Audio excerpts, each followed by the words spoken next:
Welcome, Thunder fans, to the Western Conference Finals. We're here. We're talking about it today. Today's show is going to be a good one, man. How y'all feel, man? We made it. We're in the Western Conference Finals, fans.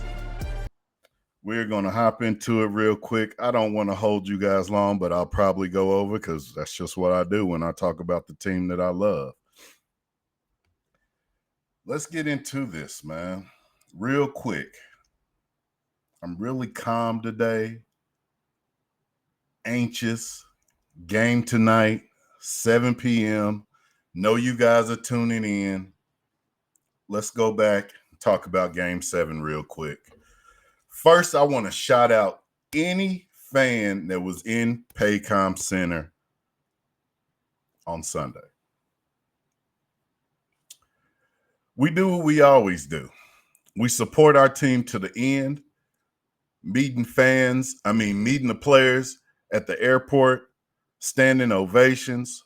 We're just a classy organization, and I love it. I love talking about it. I love highlighting it because I feel like nobody else is going to highlight it, so I'll highlight it. So shout out to the fans out there that was in Paycom. The energy was high, and we haven't seen a Game 7 since 2020 against the Houston Rockets, which we lost. On to this game. The Nuggets came out as strong as they could.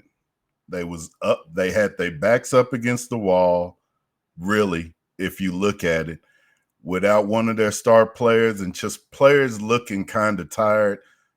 I felt like we could pull this one off. So they came out early, 11-point lead, first quarter. But after that, the Thunder gave them the We responded by 14 points by halftime, 25 points by third quarter. They got that first blow, and we gave them the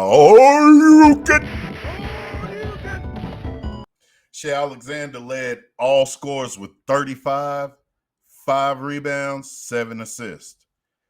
Nikola Jokic, this guy's truly amazing. It was really good to see 2 MVPs just go at it like they did. I really think they did some justice in the semifinals.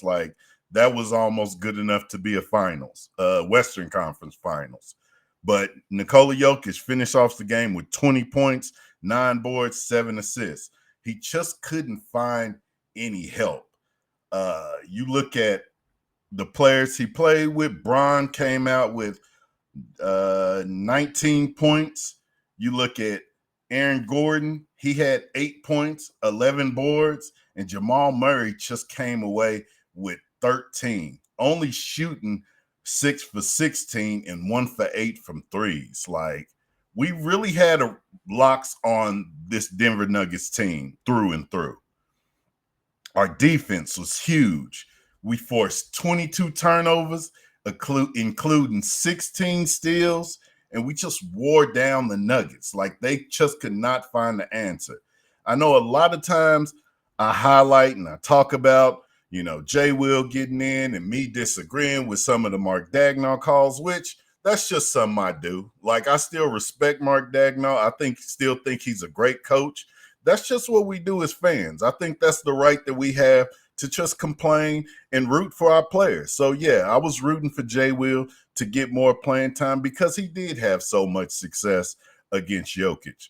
But when you turn around and you look at what Caruso did in Game 7, it was just like Mark Daigneault was holding on to that gem. I'm going to hold on to this until I need it, and I'm going to throw Caruso on him the whole game. I was opposed to that. I was not with it, but Caruso lived in Jokic's pockets all night long, Lionel Richie, for real. The Thunder outscored the Nuggets 39-23 in the second quarter, and who came alive?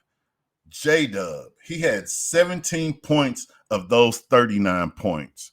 Like I said, go back and watch the tape, Thunder fans, please. This is the reason I started this channel. I want y'all to hold me accountable. I said what? Jalen Williams needs to have 24 to 26 points for us to accomplish the ultimate goal.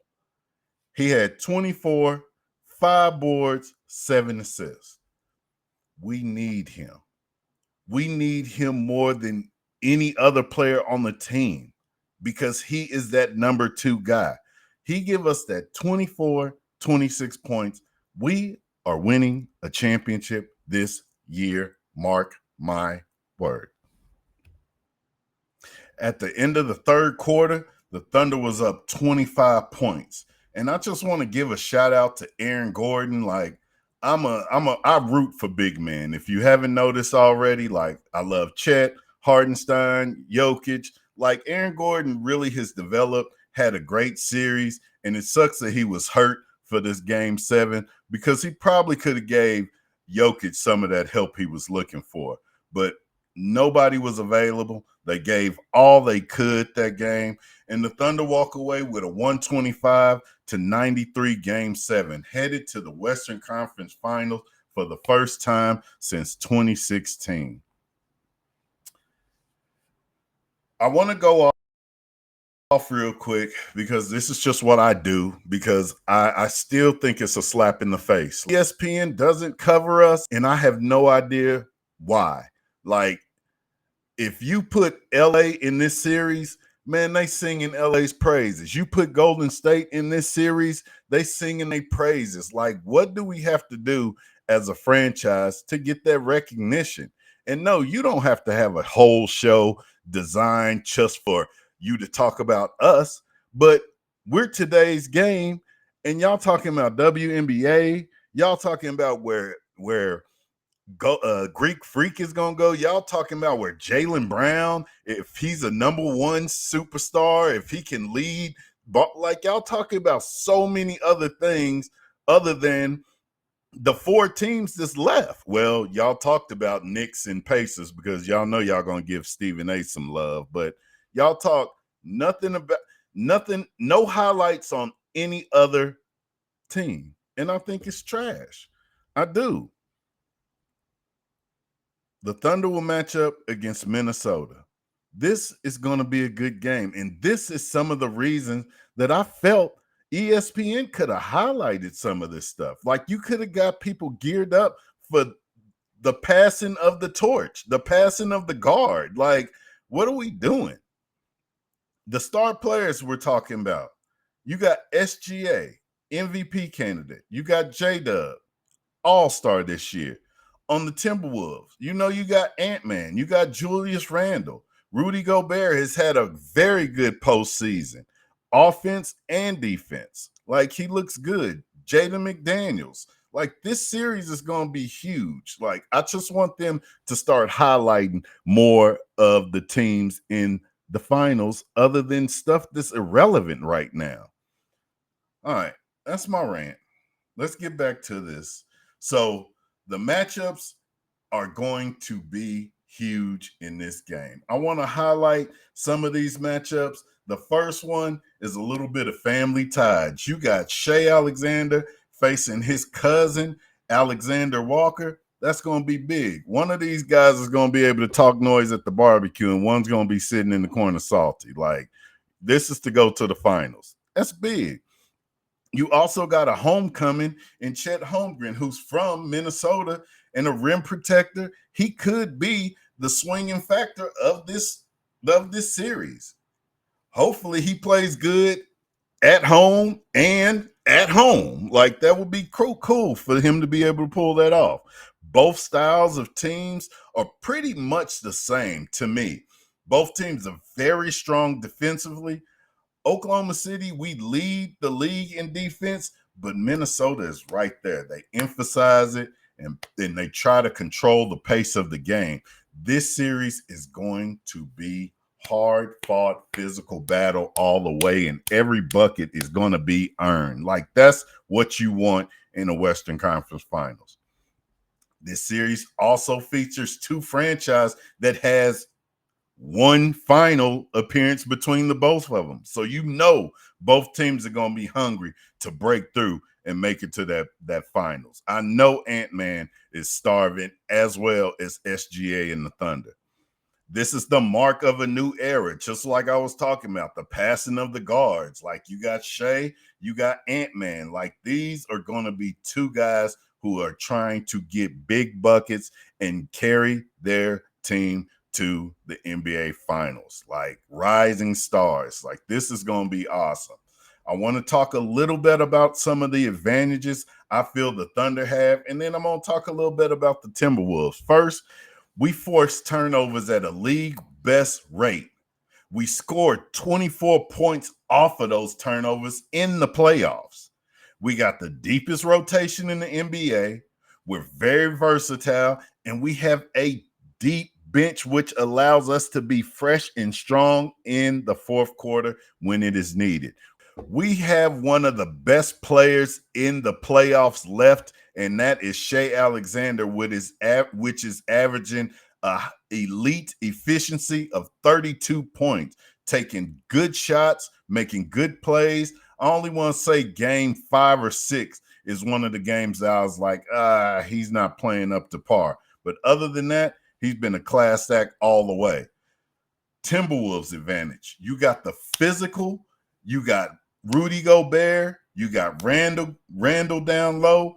I'm really looking forward to seeing that matchup, especially against Chet and Hardenstein. I want to see how they're going to be banging down low. I want to see Randall take Hardenstein out to the 3 and see if we switch anyway, so it's not going to matter. But I just want to see the dynamics of those bigs pounding down low in the middle. Anthony Edwards, dynamic scorer. He's averaging 26, 8, and 5 in the playoffs alone. He's a playmaker. He has to be stopped. I feel to my core, if we can cut the head off the snake, which is Anthony Edwards, this will be easy. I promise you. I feel to my soul that if we stop him, it's done. Naz Reid, want to highlight him because this is the guy that I tell you, and I want y'all to pay attention to this. Naz Reid always has a spectacular game against us, period. So looking to see Naz Reid combined with Edwards and Randall and see this high level of play they got, because Minnesota does have the firepower to match us. I will say that. So I talked about our points, what we force on point turnovers.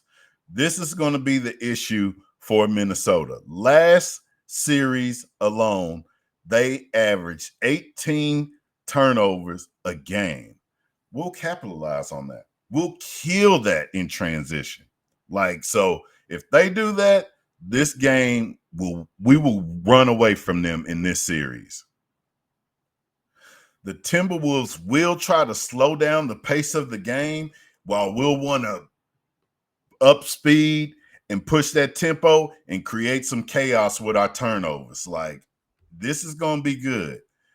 The Timberwolves have the physicality and the star power to challenge OKC, especially if they can control these turnovers and dominate the glass. It may be a long night for us.